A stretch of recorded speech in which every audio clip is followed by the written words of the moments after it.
Hi, my name's Jess. I'm a GP. I'm also a mum to 3 kids and I blog at thechattydoctor.com. The lovely ladies at Mum Talk TV have asked me to come and have a bit of a chat about some of the common conditions that I see at the surgery. And hopefully I'll be able to pass on a few nuggets and tidbits of information along the way. So since we are still sadly in the season of all things snotty and grotty, I thought that I would have a bit of a chat about how to deal with temperatures in children. I'm sure that this is something that you've dealt with at home, and it's certainly something that we see heaps of in the surgery at this time of year. So there are 6 things that I wanted to just talk about a little bit. So point number 1, people are forever asking me when they should worry about the level of temperature of their child. Should they come back when it's 38.6 or 39.1? At what point would we be concerned? And the short answer is that generally doctors don't get so worried about the exact number of the temperature. The fact that you have a temperature indicates that you have an infection and that your body is trying to fight it off. So the exact number is of less importance to us, and what we're much more interested in is how you or your child's body is coping with the temperature and how they are managing it. So generally don't get too hung up about the level of temperature, but it's good to know when they do have a fever, and hopefully then I can go on to tell you about how to deal with that. There are 2 exceptions to this rule of not worrying too much about the exact number of temperature, and that is in teeny tiny ones. So if your child is under 3 months of age and they have a temperature of over 38 degrees, then you should take them to the GP. Similarly, if you have a child under 6 months of age and they have a temperature of over 39 degrees, then you should take them to be seen by a doctor. And this is really because little ones sometimes struggle with dealing with temperatures, and they can become much sicker much more quickly. But otherwise, don't get too worried about the temperature. Just obviously monitor when it starts to drop and ease off. Which brings me on to point number 2, which is, as I've touched on briefly, we are much more worried about how your child may be coping with their temperature.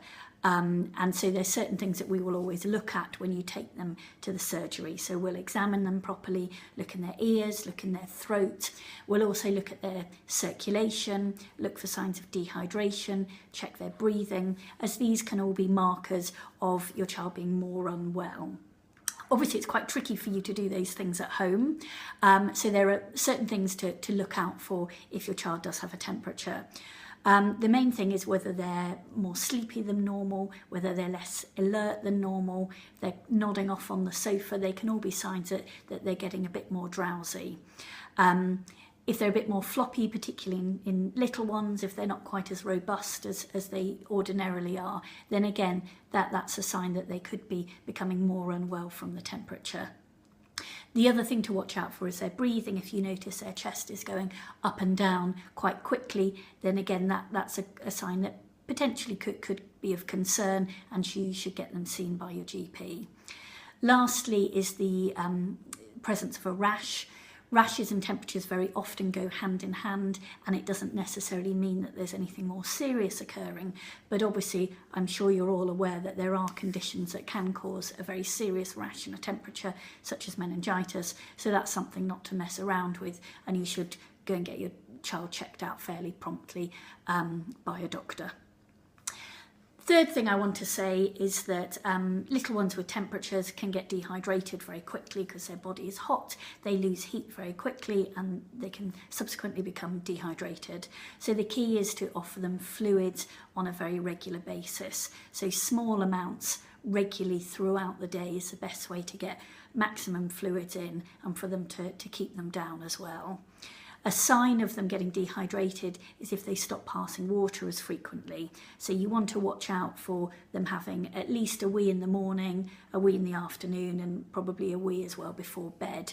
And that's quite an encouraging sign that they're retaining enough fluid and they're not getting dehydrated. The fourth thing I wanted to say is that we all get grotty and feel fairly miserable when we have a temperature, and if you think your child is really struggling, then the best way to try and make them feel better is to get the temperature down using medications such as paracetamol or ibuprofen. We would normally recommend using paracetamol first, but ibuprofen can be used either instead of or in addition to if you're really struggling with a stubborn temperature. If you're using the two together, you can stagger them throughout the day. So give your paracetamol and then your ibuprofen and then your paracetamol and then your ibuprofen over a 24-hour period. And as long as you're not giving paracetamol more than 4 times a day or ibuprofen more than 3 times a day, then that's absolutely okay.